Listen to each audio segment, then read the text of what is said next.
The Lego I did is the Apollo 70, which was launched in 1969. And today I'm going to be showing you how the Apollo works and how many parts there are to it. So the first part we're going to start with is going to be the center main part, which is this part right here.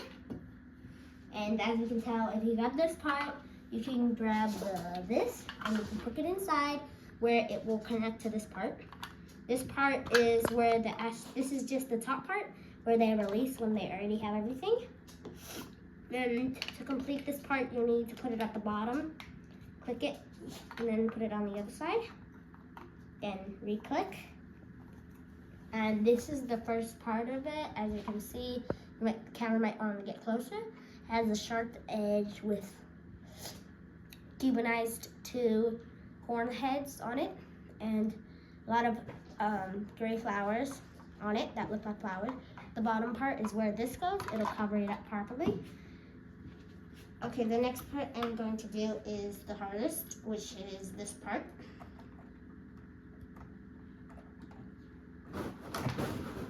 This is the middle part, or when it has released everything else, it will release this container. This will open up and release the engines. The engines are very powerful. As you can tell, it is very big. Not bigger than this one, but it is very light, as you can tell. You can even toss it in the air, but just be very gentle because this is the most delicate part. That took me about 20 minutes to make. The next part is probably going to be the most heaviest, so this is probably the hardest part that I had ever done. It is the center and took me a very long time to complete because I had gotten mixed up with the design. As you can see, I lost some pieces into it, but it still looks like it's the Apollo. As you can tell, it says United States of America.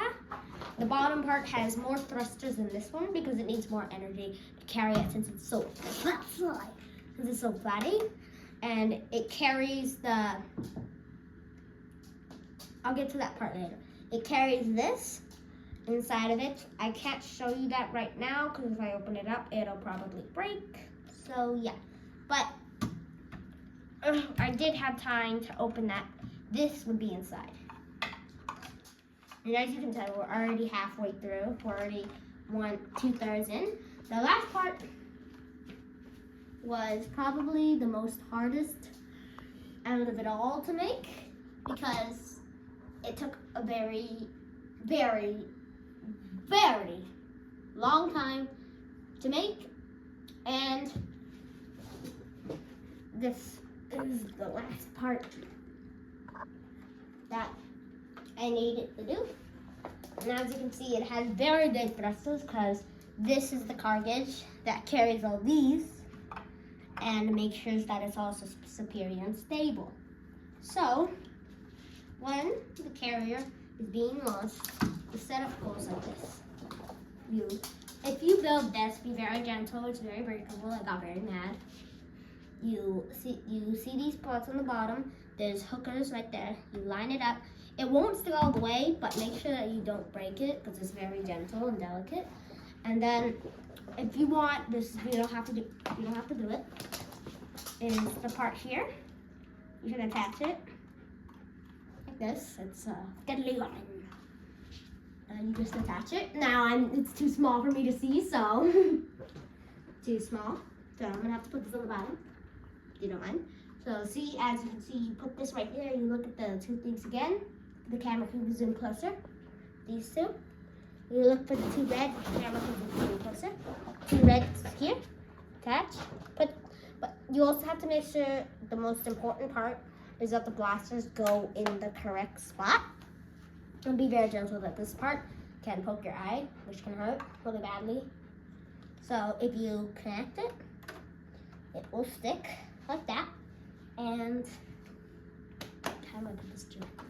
Okay, so the spaceship launches, and after it has crossed the atmosphere it will delocate the part that holds that part together.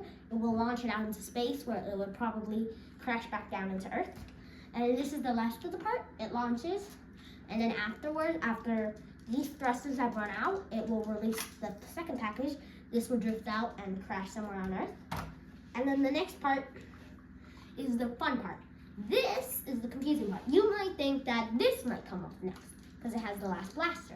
But the thing that is holding it up, this part will actually detach and probably crash somewhere. And then this is how it's gonna stay. And then after that, this part, after a few short phases, this part will start to open up and it will release, as we know. And this will be the part that's left.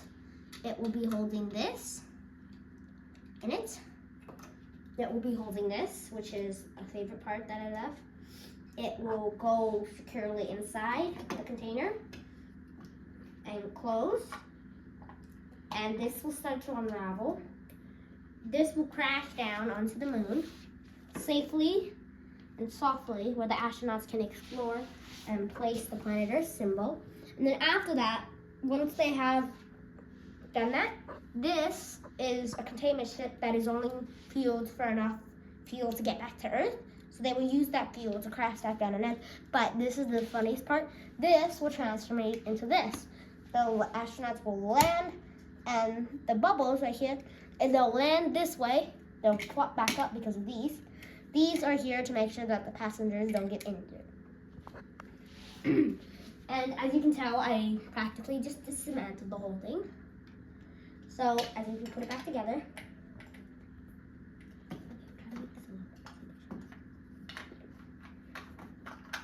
This was very hard to disassemble, and bye-bye. I'm gonna take it long.